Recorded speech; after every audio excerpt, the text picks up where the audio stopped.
All right, how y'all doing? Listen, we having a little bit of technical. We won't even call them difficulties, but a little changes. Technology, y'all know how it goes. Listen, but we are here and we're ready. It's Tuesday at 8 p.m. Eastern time, and I know we didn't have our normal intro, but y'all, we're here and we're ready to go. We got a wonderful show for you tonight. As you know, I'm Tony Jackson, the Real Money Coach, your host for the evening. And man, we had a great. I hope you had a great Fourth of July. I had a great Fourth of July. As many of you know, Fourth of July is my wife's birthday, and so it was a special day each and every year, especially this year. And so we didn't have a show last week because of the holiday, but we're back. Now, you all know what to do. If you're watching, I want you to put into the chat where you're watching from. Charles, thank you. I believe, Charles, if you are in California, I think. I know you're originally from Cleveland, but I do believe Charles is in California. Where else are you watching from? Please put in the chat.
There we go.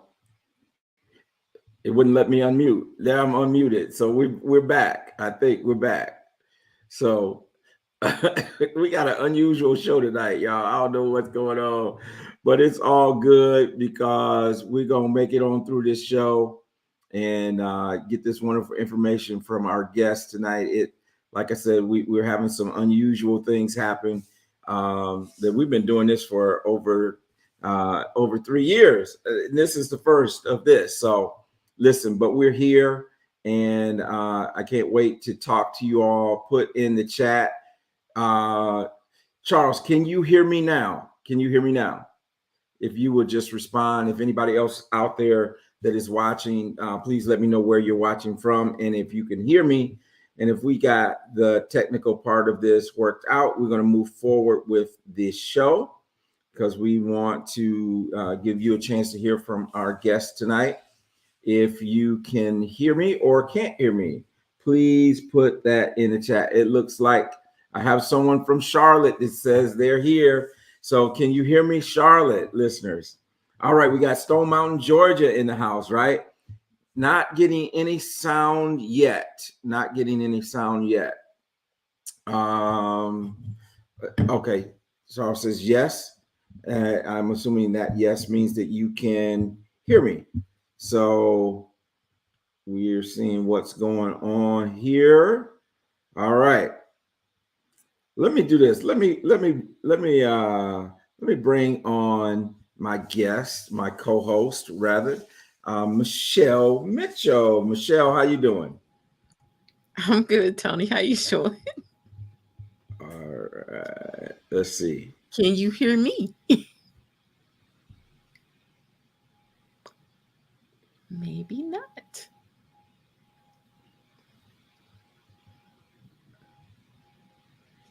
Everything's kind of frozen up. Oh, I'm here. All right. We don't know what's going on tonight, y'all. Let's see what's going on.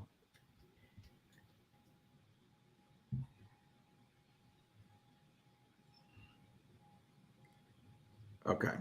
If If y'all can hear me, I think it's on Tony's end You think it's on my end?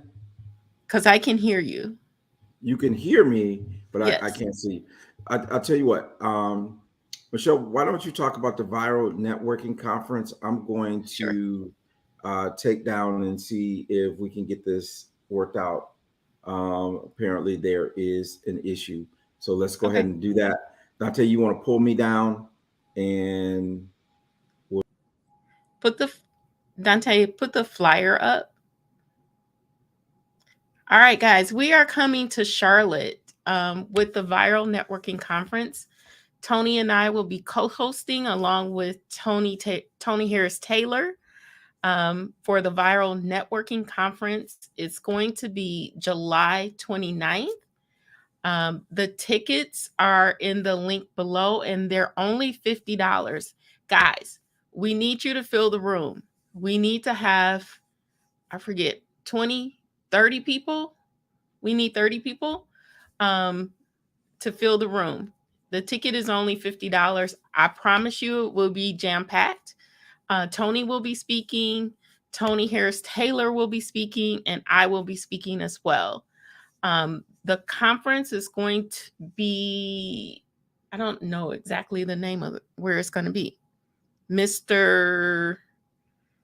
Someplace in Charlotte. But I will be coming from Michigan. So if you want to see me, come to the Viral Networking Conference. We will be having a VIP night on Friday, so you can have dinner with us. I'm not sure how Tony's selecting the people that are going to have dinner with us, but I'll be there. So I want you to come. So put in the chat if you are thinking about coming to the Viral Networking Conference on July 29th in Charlotte from 11 a.m. to 2 p.m. So it's only for 3 hours. And I'm sure you will get a treat from participating in the Viral Networking Conference. Actually, Tony Harris Taylor is very funny. Like she's a hoot. Um, but she is the networking queen. And we're going to be talking about how we can connect with other people and have our messages go viral when we're not even in the room. So hopefully Tony's coming back soon. So I'm looking forward to seeing everyone in Charlotte.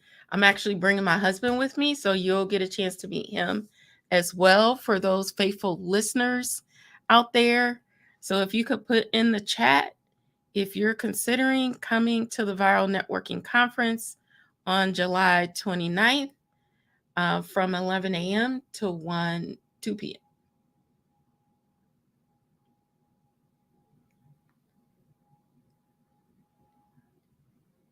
Okay. Someone's saying they can hear us on YouTube. Great. All right. Um, Dante, is Tony coming back?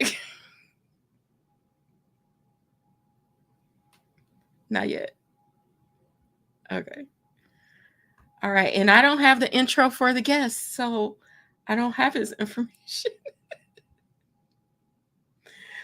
Let's see. Let me see if I can find it.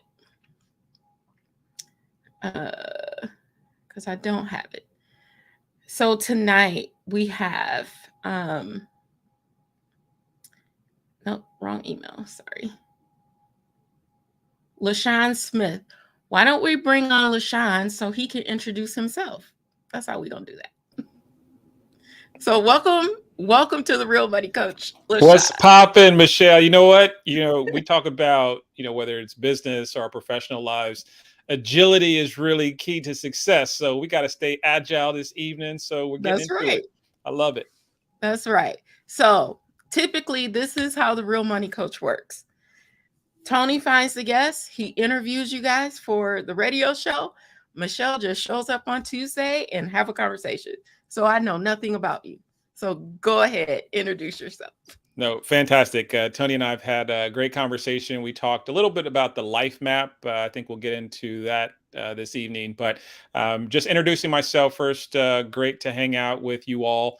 I am LaSean Smith. I'm based here in Seattle, Washington. I'm a full-time investor. I run a private equity firm called Kager Investments, that stands for Compound Annual Growth Rate.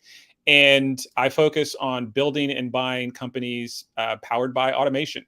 So automation first companies are any type of company that really leans into efficiency and how it's run. So it could be a software company, it could be a local services company, it could be a media company. If automation is key, then that's where I focus. Now, the reason Tony and I were kind of talking about what I do even more broadly than my day job as an investor is, I started looking and meeting folks who, wanted capital into their business, or maybe they wanted to sell. And I didn't necessarily feel some of these folks were ready. They were Mm, almost there, but they didn't necessarily have the right tools, the right playbook. And I'm a firm believer that, there are really three ways to, your predictable path to financial independence. It's real estate, it is becoming a high income earner, or it is owning a business. And mhm. now, obviously, there are other types of cash assets and strategies that you can use for all of these. But typically, one of those three levers is how you're going to get the cash in the first place. And so, where I found, a lot of energy is talking to people who wanted entrepreneurship as their path to financial independence, but didn't quite have the playbook. And as I started to unpack, I found there is an opportunity to really talk to folks who are aspiring entrepreneurs or people who are early stage entrepreneurs in the very beginnings of their journey. And so I go to places, hang out, and talk about how folks can become more successful. We've seen the stats.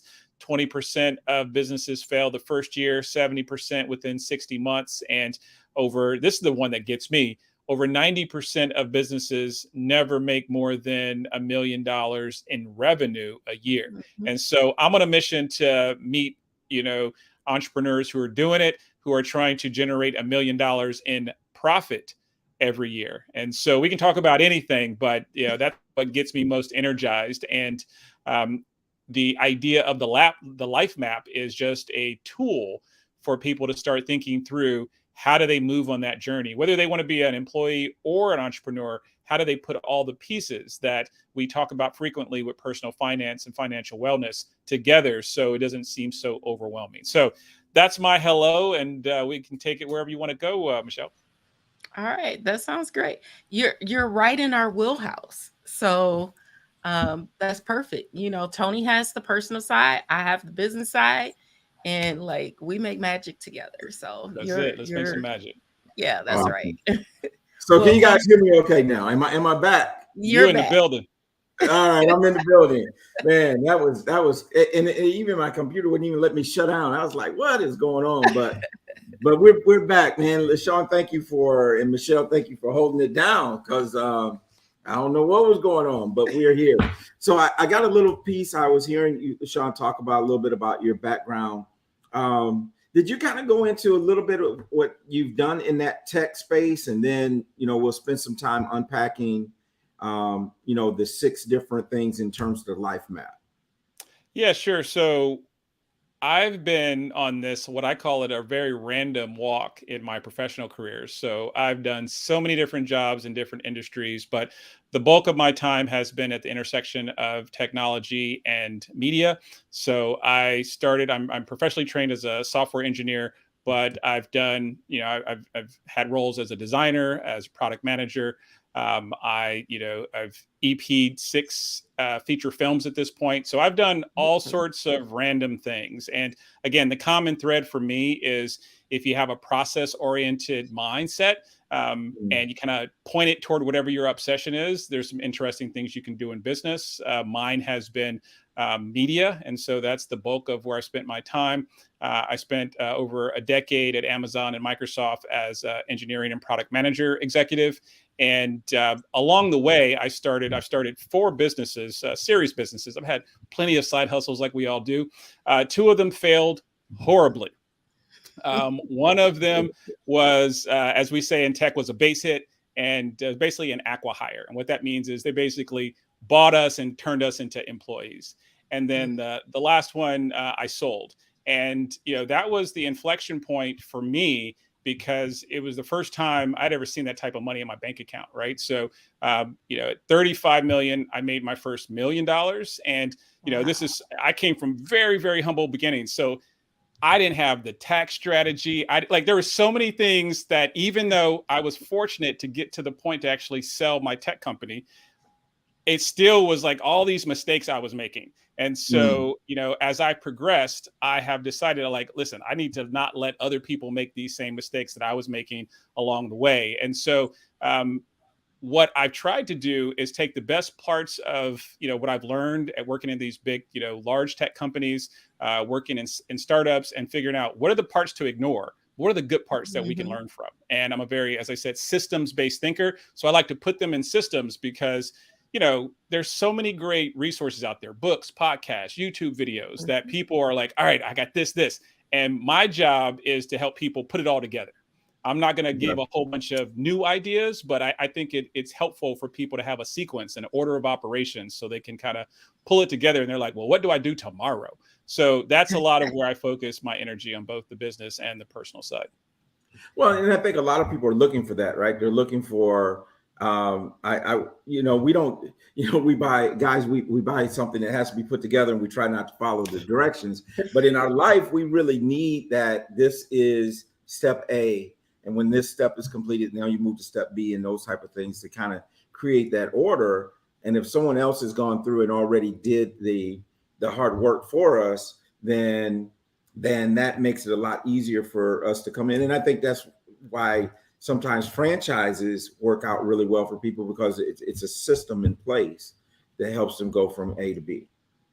Yeah, 100%. And one of the things that you just hit on that I think is so important, as I was designing what I call the life map, these 6 pillars for a more predictable path to financial independence, what I was reacting negatively to, and I was maybe being a bit stubborn when I would look at other systems, they were many times saying this is the way, right? And so we so many times have to play to our strengths, to our values. I think you should go do the things that energize you. And, for instance, when I sold the company I was referring to, I started to dabble in all sorts of things. I had a great mentor who's like, LaSean, don't buy anything for a year. Right? He's like, that's step number 1. Don't go blow this money. And so that was helpful advice. But then, I did a couple spec homes in real estate. I was an LP, a limited partner in an investment fund where we bought and stabilized a few dozen homes in Detroit. I did all sorts of dabbling. And the thing that I found with a lot of those is, while it could work, I didn't enjoy it. And so I needed to pick things that I enjoyed. So, I have friends in my circle where real estate has really been their unlock. I do not enjoy real estate. I got 5 units right now. I'm kind of like paring down further and further. I just don't like being in the real estate business. But I'm not going to say that's the wrong path for people, right? And so I really think this is a choose your own adventure. Some people leverage insurance, some people real estate, some people, can figure out an interesting playbook on public stocks and bonds. I don't do a ton of that. I look at, I basically just buy index funds, right? I'm not in here trying to, find the best hack. My playbook is simple: build businesses that throw off cash, put those in stabilized assets, and then get back to making more cash for my business. But my punchline here is, my way should not be the way, right? And so it's better to have a framework that says, what do you want to accomplish? What is your destination? Over what time? Where are you starting from? Plenty of people in our community, sometimes, we're starting from a disadvantage. So you got to acknowledge that. But I look at it like, and so what are you going to do about that, right? I don't look at it like, oh, woe is me. Yeah, we still got to take some action. And so we need a framework. And that's where I think it can be powerful when you give someone a system that can work with, where they want to go. Yeah. Well, I love what you're saying about, basically that we stay in our lane, right? We have our lane that we enjoy, and we have our passion. We have our passion, right? Yeah. And when we're passionate about something, it's easy to then turn that passion into what, Michelle? Profit. Into a profit. Exactly. Profit. I love it. Yeah. That pairs well. Quickly, I got a saying that profit beats revenue, and so Michelle, we gonna make those two phrases dance together. So, oh yeah. Cash leads to profit. But I just keep reminding folks, if somebody tells me, oh, our business did $100 million this year, I'm like, I don't care. How much did you keep? Right. Exactly. Because at some point you need to turn this cash into the assets that are going to really give you a solid foundation in the future. Yes. Yeah, because you mentioned that. You mentioned it earlier. You talked about $1 million of revenue versus $1 million profit. Two different things. Yes. And so often, we stick and we go after that million and not knowing, all the things that you got to spend money on, all the investments you have to do and expenses. Yes. That when you get to the bottom line, is it really $1 million? Right? Is your company properly evaluated? Is your net worth really $1 million? You may have $1 million of assets, but when you stake the liabilities away, is it still $1 million? Right. And I love one of the stories Steve Harvey talks about when his accountant called him and told him, you're a millionaire, right? You're a millionaire. And he went out and had dinner that night, and she called him the next day, you're not a millionaire anymore. Right? Right. So it's that tedious thing. So, but Yeah, man, let's do this, LaSean. Let's start unpacking the life map. And I know that there's I believe, if my memory serves me, there's 6 different things involved in the life map. So let's start to unpack that a little bit for people who are watching tonight. Yeah. So the impetus for this framework was me talking to a variety of individuals, young people, folks who were older or further along in their professional career. And, as I said, we have a lot of good sources of information, but how could we pull it together? And, for me, the punchline is I want to be free. I want to be free to live life on my own terms. And I like to work back from there, right? That's how I was trained as a systems engineer, to say, like, figure out where you want to go and then work back from there, instead of wandering amongst the forest, figuring out where do I go next. And so if we go to that first pillar, I believe it starts with making yourself valuable. And so that first pillar is become valuable. And what that means is build your talent stack. And your talent stack is really all the foundational elements that are going to make you valuable in the market, but also the things that make you unique. I many times see people trying to, take the cookie cutter list, right? I'll meet with someone and they'll be feverishly taking down all the career steps I made. I'm like, wait, hold on. You're not going to copy me, are you? Because that's not the move. What makes us really valuable is when we, kind of combine all the unique aspects of our interests, our values, our past experiences, and our hard and soft skills. And that makes us a unique one of one. And so that first pillar is about kind of getting out in the world and acquiring these skills. And, it doesn't matter if your form of learning is, classroom, it's, kind of on-demand resources. Some people like to go pay professionals. Like, there are all sorts of ways that you can go acquire these skills. One of my favorites is just reading. If I talk to someone and they're like, man, I don't have a great mentor, LaSean, will you be my mentor? I tell them, first off, what's the best business book or personal finance book you've read in the last 30 days? And if they can't give me an answer, I'm like, go do that before you're asking me to be your mentor. Because a great business book, not one just came out last year, but one, a business book or a personal finance book that has stood the test of time, it is going to be many times 10, 20, 30 years of someone's experience boiled down into a product you can buy for $20 and 8 hours of your reading time. Like, that's one of the best accelerators and the best return on investments that people can make. So step one is you got to become valuable. Step two, go ahead. Even on that first step, one of the things about it is that's not necessarily tied to entrepreneurship. 100%. You could be a teacher, you could be a janitor, you could be, whatever profession you are. Becoming valuable doesn't necessarily mean that you're entrepreneur, because not everyone's meant to be an entrepreneur, right? We believe in entrepreneurship, and we believe everyone should have a business, own a business, a side hustle or something. And so personally, like the three of us, we're entrepreneurs, right? That's in our blood. That's who we are.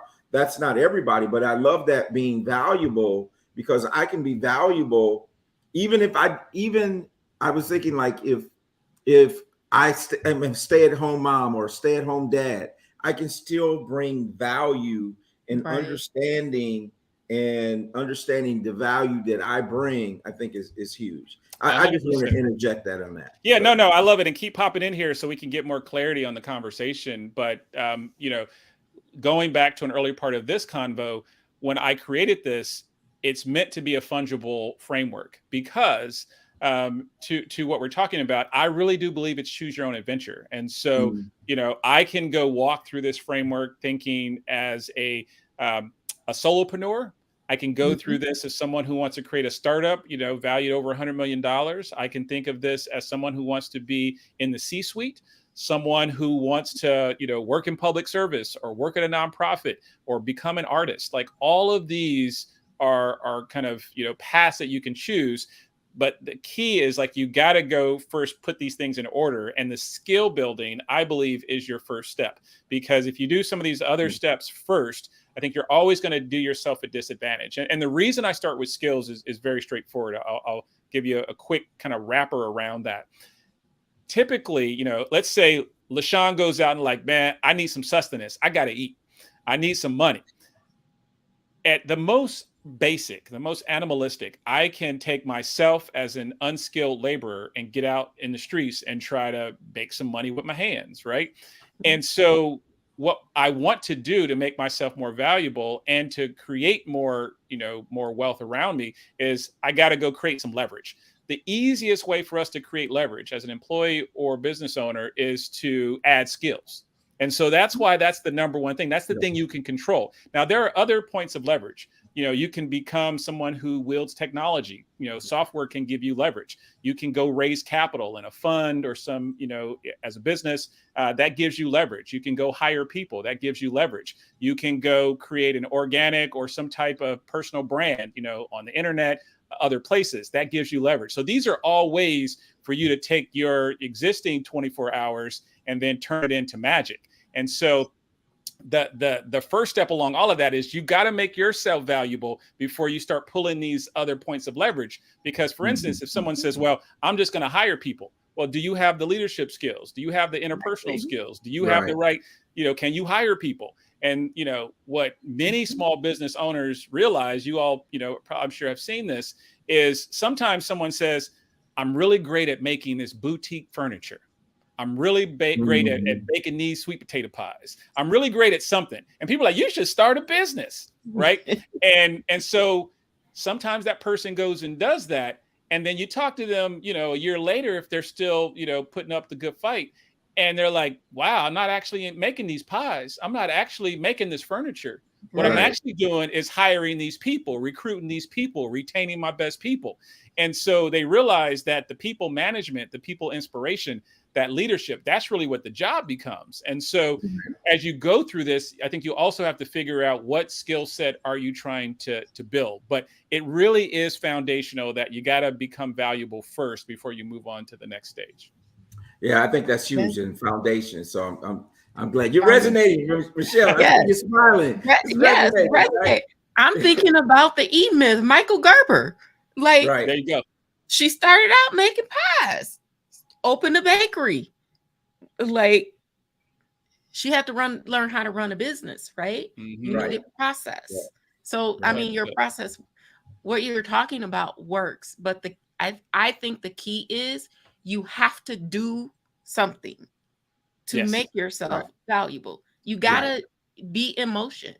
Yeah. And, for people who are earlier in their career, I think we've all seen this. If you look at the combination of our soft skills and our hard skills, you've probably seen one of these charts where it kind of curves. And when you start, it's a lot easier to monetize your hard skills. And over time, as you get more experience, you spend more time with soft skills, leading people, managing people, structuring deals, people putting you on a plane to go close a deal. These are things that, are harder to measure sometimes. So many times a business, employer won't give you a shot at those soft skills right away. But if you say, I'm an accountant, I can do this. I'm a software engineer, I can do this. I'm an RN, I can do this. Like those hard skills that are easier to manage are a lot easier for young people to kind of accelerate and kickstart. And so whatever the combination ends up, many times the hard skills are the easiest place to start.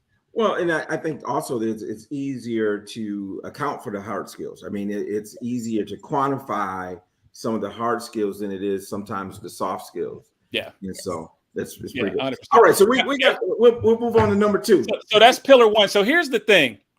And I find so many people feel crunchy. There's two steps here where people drop the ball. And the second pillar is one of the places they drop the ball. So the next one is build relationships.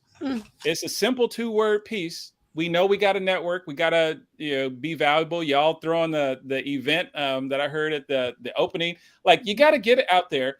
But here's a few of the missteps that I think people don't really lean into. First off, and I don't know what this is. I've had multiple young people, Gen Z folks especially, come to me when I say, you got to meet strangers. And they say, LaSean, I get so much anxiety when I got to go meet somebody new. And I acknowledge that is a very true thing, but it's a muscle. And if you never get out there and start shaking those hands, then you're never going to get past it. But even more, I think what is the root cause is a lot of us haven't embraced this idea of embrace rejection, embrace failure, right? The more failure, I've heard this great statement, it's actually, if you double your failure rate, you will double your success rate because you'll just have more reps, right? Yeah. And so sometimes we're afraid to fail within ourselves, within our social circle. We don't want people to see that we didn't make it. We out here fronting. We're not, really living the life we're supposed to be living. And so that's a psychological limiting belief that we can sometimes carry around. And specifically for this pillar 2, it stops people from finding the magic. And the reason these two pieces are connected in this way is you need to build relationships so somebody can co-sign the skills that you learned in pillar 1. You see what I'm saying? That's because true. Like, if you I'm the best so-and-so, I'm the best furniture maker ever. And then, mama and them are like, you sure are. Well, okay. He believe in that, but you can't turn it into money. All right. And so meeting strangers are really requisite, I believe. And then from that, you want to build great relationships. Quick tangent. When people meet me for the first time, and, a lot of times folks will say, oh, would you be my coach? Would you be my mentor? And I like to give people homework. If they take massive action on that and they come back, many times I'll give them some mentorship for free, right? I'll say like, hey, let's go 2-3 sessions. I'm not charging you. Like, you seem like you're really going to be focused. Let's go down this path. What some people do instead is they hop on a call or they go hang out with coffee and they're just like, tell me the goodness.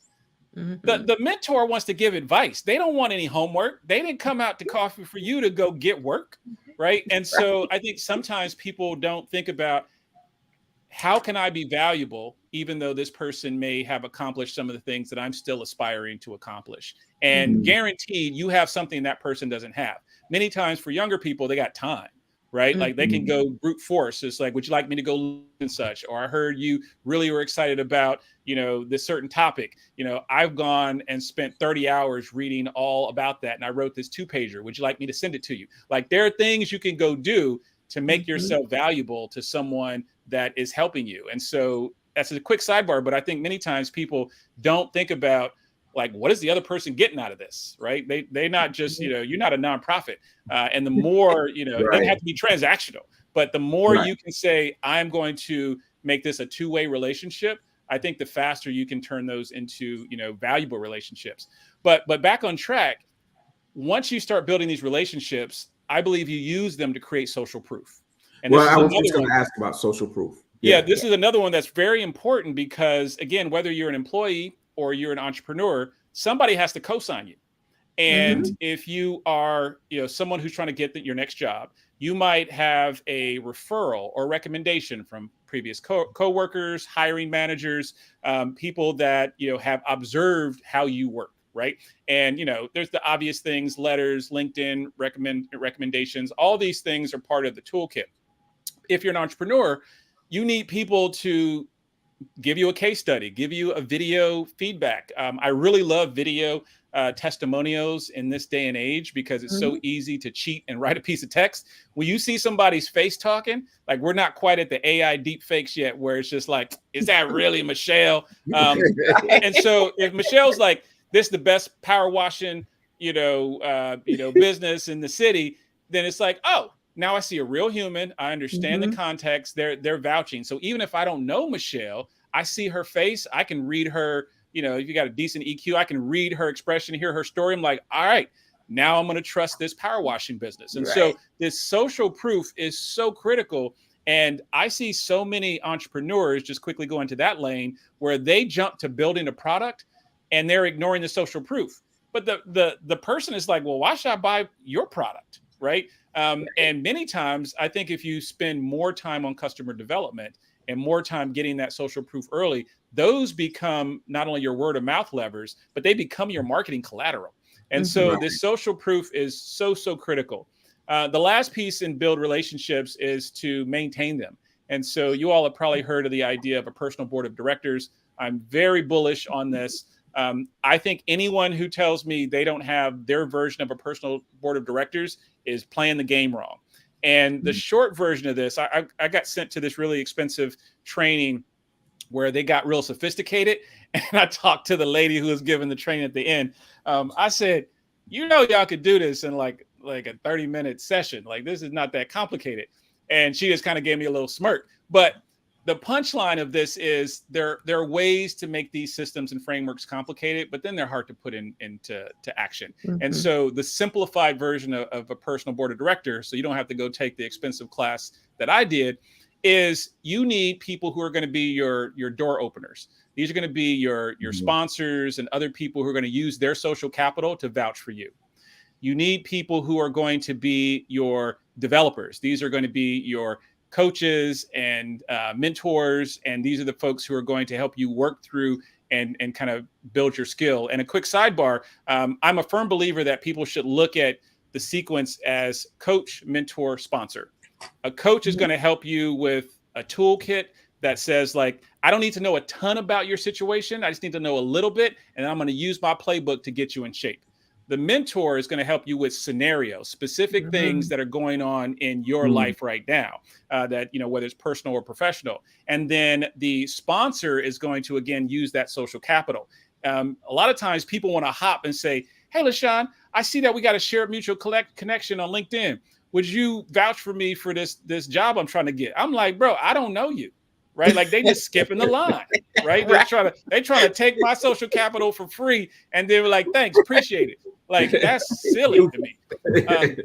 So anyway, so those are the first two parts of the personal board of director. The next are, you need your dreamers. These are the people who you're going to go, you know, these many times your peers, you're going to go think up how to disrupt things, how to go change the world. You're going to have these ideas. And then the last are just your supporters. This is Mama Nim. So my mother does not know much of what I do in technology, but it doesn't matter. She's still here for me. She's still supporting me. She's still saying, like, LaSean, you got it. Right. And she's proud, even if she doesn't understand the details, because she knows I stood up and did the hard thing when it got hard. And so the power of this personal board of directors is, many times people will have some people in one or two, but they got a deficit in the other. And here's how I like to look at it. We talked about those 4 buckets within the personal board of directors. I think that every have 2 to 3 people, like name people in each of these buckets. And every 90 days, I like calendar quarters, you should meet with them for 30 minutes. Now, that might mean you actually double it, because you might take 30 minutes preparing for it. So you show up to them. They don't have any homework, but you might want to prepare so you have a more productive conversation. And so that's 12 people, but it's only 12. Like, think about, like, if your board of directors, these 12 people, you see what I'm saying? It's just like, you got to go and do it. And so if you don't have that booked on your calendar, like those 12 people, 30 minutes every 90 days, again, I'm telling you, you're doing yourself a disservice. And so I get really energetic about this concept because it's free.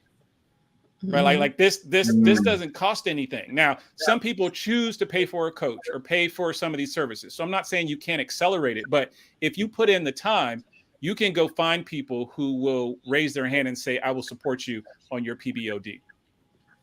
Yep. Love it. Love it. Me too. Love it. So that's pillar number 2, right? So now, and those are the 2 big ones, right? The next one's a lot easier to get through, but where people get to this next one, this is when they start feeling themselves. So the next one is, you got to make money, right? And you can do that as, as an entrepreneur, you can do that, as an employee, but you want to be intentional. This is the thing that I like to underscore in this. There's a great, I'm going to paraphrase, story from Warren Buffett, where he talks about this guy he went to Columbia with who was much smarter than him. And he went and worked in a different industry. And he said, just by them picking different industries, Warren Buffett made way more money. He just picked the better opportunity. Right. So a lot of times, what we're trying to do, and I'll give you a personal anecdote. When I first started in the technology field, I was just happy anybody, me a job. They were like, oh, you going to pay me to write some code? Like, I would almost do this for free. I wasn't being strategic on like, what's the best opportunity for me? I was just being reactive, and I was coming from a place of scarcity, and I was just taking the first thing that was put in front of me. And so if you're doing all of this work to make yourself valuable, you're expanding your network. So people are out there blowing the megaphone and be like, yo, you heard about Tony? He out here doing it. And so now, you got all these people co-signing you, you're going to have more options. And so regardless of how you want to make money, make sure you are being intentional and really leaning into that. So we all understand, all the things that happen after you start making that money, but that's a really important decision that I see people choose an opportunity that maybe isn't best for them long-term. Now, here's where people fall down. Remember I said there's two places people fall down. First, they don't do pillar number 2. They don't build that durable relationship. Number 4 is you got to stay liquid. And I see this so often. This is where a lot of the personal finance, kind of principles come into play. I see it for business owners. I see it for people who don't make a lot of money as employees. I see it for people who make a ton of money. In tech, when I worked there, like, especially the executives, like we got paid extremely well. And there were still people, many of my peers, making over $2 million a year. Like this is crazy money as an employee, right? Like you're making, finance type, crazy money. And so what I found interesting is when you actually got to the brass tacks, a lot of these people were still maybe not quite check to check, but they weren't living that right. And why? Because they had bought a house they shouldn't have been in. They had, they were sending their kids to a private school. I'm like, why are you sending your kids to a private school? It's like, oh, well, the local city school is not good. I was like, well, why don't you just go buy a house in this neighborhood that has a good school district? And I mean, they're paying $40K a year for 2 kids, right? That's after tax money. Like these are crazy numbers. They're taking ridiculous vacations, staying at the villa instead of staying in the hotel room. And this is my point. It's not like they have to starve themselves, but at the same time, they're living beyond their means. And so staying liquid, the concepts we all know. You got to grow the gap. You got to spend less than you make. And I think it's just ridiculous when I see high income earners or people who are, even if you're just doing a 6-figure income, like maybe you're making $150,200, but you living like you're making $350, right? I have this phrase I like to call people out where people say, she makes 6 figures, like, woo. And I just like to add a little precision to that because $150,000 a year is not the same as $950,000 a year. And people they talk about it like it's a homogenous group. And so it's like that athlete in the NBA who's barely in the league trying to hang out with LeBron. You ain't got LeBron money. So you need to move, with your pocketbook. So this stay liquid one is really important because I think this is what gets people in trouble and they start to take on life responsibilities and commitments. And then it's hard to undo it, right? So then they get stuck and then they come for help. But it's like, why didn't you come to me 2 years ago before you broke into jail and did all these dumb things? A couple other quick ones on this pillar is I really believe folks should look at their milestones. So whether it is a big vacation you want to take. Maybe you're saving for college for a child. Maybe you want to do something for yourself. Well, whatever it is, and all the basics, emergency fund, like all of these milestones, just being very intentional. And I believe the more you lean into those milestones, the more clarity you have to turn down the money dials, right? And those are all the things that tempt us. It's like, well, maybe I'll go out to this brunch. Maybe I'll go, upgrade the hotel room. Maybe I'll fly first class instead of coach. maybe, right? And now you got, a purse you don't need, some pants you don't wear, some shoes that like still in the box. Like you just got all this stuff and it's taking you away from the destination. And the whole hero arc of this life map is to get you to your final destination. It's not for you to blow the bag in the middle of the journey, right? And so this stay liquid is a lot of behavioral issues that people have. And the reason I said this applies to businesses as well, I've seen people who don't reinvest in the business. And as a result, they effectively shortchange the potential of where that company could go. So that's the next one. If you can hang on there and you navigate staying liquid, it's like, okay, what do you do with the money? Step 5 is you got to buy assets. And this is where people want to jump to, right? And this one's obvious, right? Like, as I said, for me, the pillars that are going to be the most predictable are, truly passive real estate, some type of, portfolio of stocks and bonds, and owning businesses. And when I say owning businesses, it could be a business you own. It could be as a limited partner, taking minority stakes in other people's business. I do both of those. And there are many other pieces. So I'm not saying those are the only 3, but those are going to be the most common that I think most people have. The asterisk I put on that is sometimes people say, oh, I'm buying assets. I got this Airbnb, this short-term rental that I'm into. And it doesn't mean the underlying piece of property isn't an asset. But if that thing is not on autopilot, that's a job. And it's okay to call it a side hustle, right? Like I think, there are great ways where you could make money from e-commerce, from real estate, from other things. But if it's not truly passive, it does not go in bucket number 5. And for me, a passive asset is something where you do zero work and the check still shows up every 90 days, every 12 months. And everything else, they might be part of your toolkit. That goes in the make money bucket. And I just like really want people not to conflate those, because the IRS is going to tax you.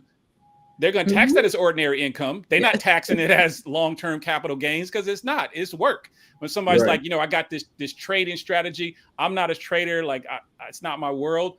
But when someone says that's investing, like, no, that is trading financial assets as a job. Now, you can be successful in that, right? This is the whole choose your whole adventure theme here. But that is not an asset. And so what for me, I will, like right now, I primarily have ETFs. I have some tech stocks that I bought a long time ago that I just have never sold, but I have largely just index ETFs, and I don't do any rebalancing. I just let those things sit there because they're broad portfolio markers, for something like, VTSAX or VTI or any of these. And there's so many, right? I'm just calling out references, obviously not financial advice. But when you look at these pieces, you don't have to do any work to go be smart and be like, I'm gonna go hire this person to help me navigate. I think you should pay people at the appropriate point in your journey, the same way you pay a lawyer or an accountant. You can go give them money for some advice, but I don't think they should give them a percentage of your holdings every year for you to do the same thing that smart people can go kind of learn in a day. So the piece here on buy assets is, once you get here, you're going to figure out the system that works for you. And I've seen so many systems that work that aren't for LaSean. So I'm not going to say those are bad systems. I'm just going to say, hopefully you're at this point where you're making smart decisions. And the last pillar is what to me is the purpose of this all, and it's stay free. And so once you get to stay free, I believe you have really 4 things that you can do. Number 1, you can say, now that I'm free, I'm going to give back. This can be volunteerism, charities, philanthropy, things like that. Number 2, you can say, I am going to explore the world, explore myself. Maybe just like you want to dig deeper into your self-actualization, or you want to go do some more traveling. Number 3, you want to reallocate your time. That may mean you want to spend more time with your family, with your friends, just kind of maybe spending more time with your health. And number 4 is you could start a new business. Like you could do all of this and say, now I'm going to start a new business, but this time with no loans, with no investors, with none of these other pieces where I'm in full control. And when you look at that, the empowering piece of this whole narrative really is choose your own adventure. Because for some people, they will say, well, I don't ever care about owning a business. Okay. Some people will say, well, um, I'm obsessive about my health this whole way, so I don't want to wait till I get to the end. Okay. Like none of these pieces exclude you from customizing the life map. But Right. the premise here is if you don't start at the beginning, making yourself valuable, getting people to co-sign, being smart about where and how you're going to make money, putting that money to work properly, and then transitioning your money into assets so your time is no longer the way you generate income. If you don't follow that type of flow, however you want to spend your time and resources when you get to stay free, you probably will never get there. And so we're going through this in a fairly quick kind of motion today, but hopefully this kind of hits the beats and gives people, like I said, not the way, but a way to think about more predictable FI. Well, what I love about it, Sean, is again the fact that it's customizable to what your situation is. Because Yeah.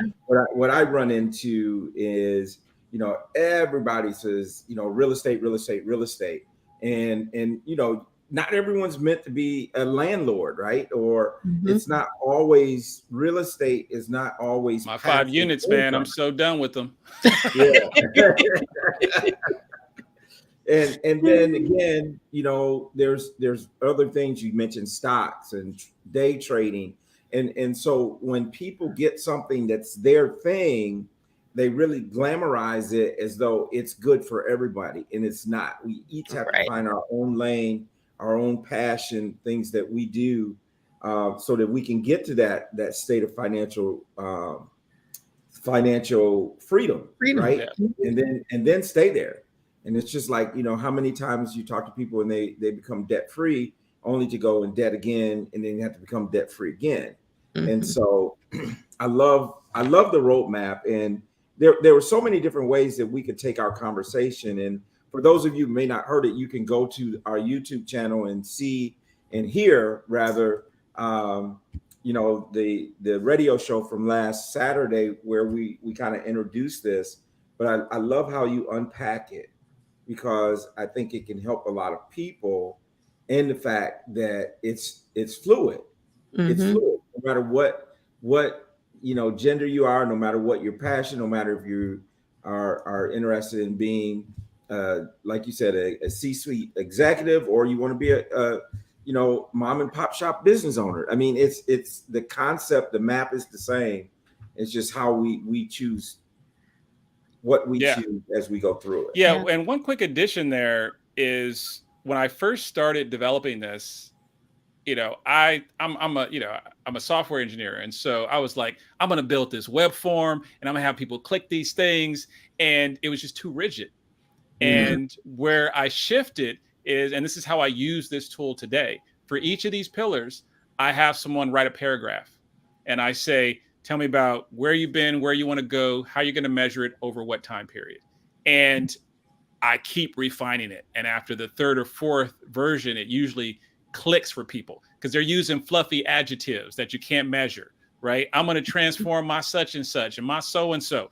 How are you going to measure that? How are you going to keep yourself accountable? What mechanism or process are you going to put in place for when that doesn't go right? And so where I've landed is just have people writing words, but force precision in the writing. When I have them writing this, this is a trick I learned when I worked at Amazon. Is no bullets, no tables, no pictures, no fonts, different sizes. Every font is the same size. Every word on the page, and all you're allowed to write is paragraphs. You have to write in narrative form. And what it does is it forces clarity of thought.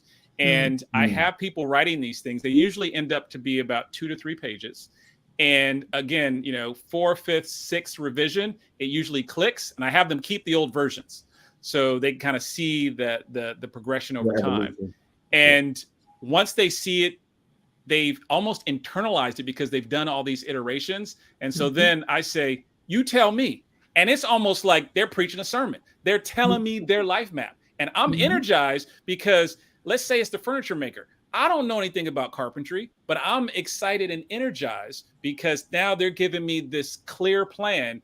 And now I know everybody in their world can do one of two things. They can be a supporter of this plan because now it's been articulated, or they can get out of their life. I love that. Yeah.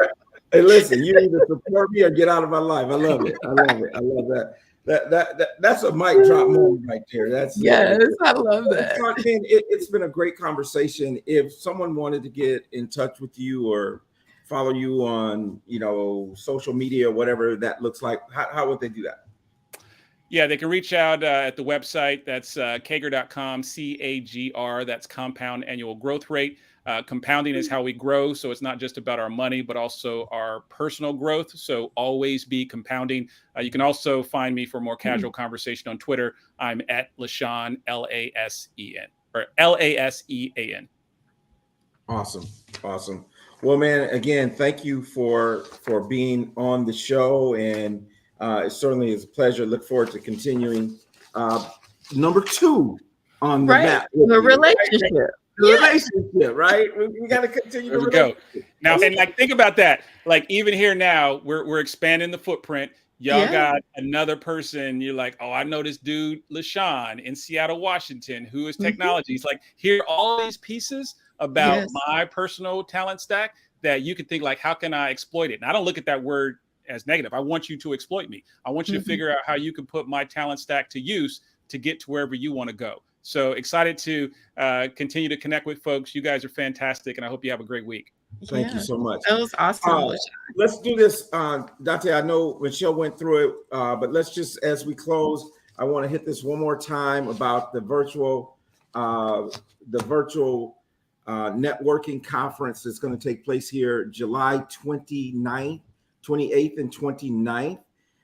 It will take place at Mr. Charles out on Cambridge Avenue. And as Michelle mentioned to you earlier, it is only $50 for general admission. That gives you 3 hours of network training, building relationships, the thing we're talking about tonight. Yes, pillar number 2. Being part number 2, right? Yes. This is number 2. Now, what's interesting is I'm going to hit some of these things that LaSean talked about. My presentation is actually going to be about, how to build assets, how to build assets using annuities, using cash value life insurance, those type of things, the things that I talk about in increase, protect, and dominate your money. It will be a book signing as well. We will have books there. If you have a book and you're local and your book has not been signed, I will be doing a book signing. We'll have books available. Michelle is going to do a presentation as well. Probably, I guess, Michelle, geared towards the business owners, perhaps, and so we're going to hit the personal side in terms of what I'm going to do. Michelle is going to talk to the business owners, and then the queen of networking, Tony Taylor Harris, will be talking about how to take your contacts and turn them into contracts. And so that's all going to be a part of this event. Only $50 for Saturday, 3 hours. The VIP is $125, and that will include the private dinner on Friday evening. So the Friday evening, that's limited to only 10 people.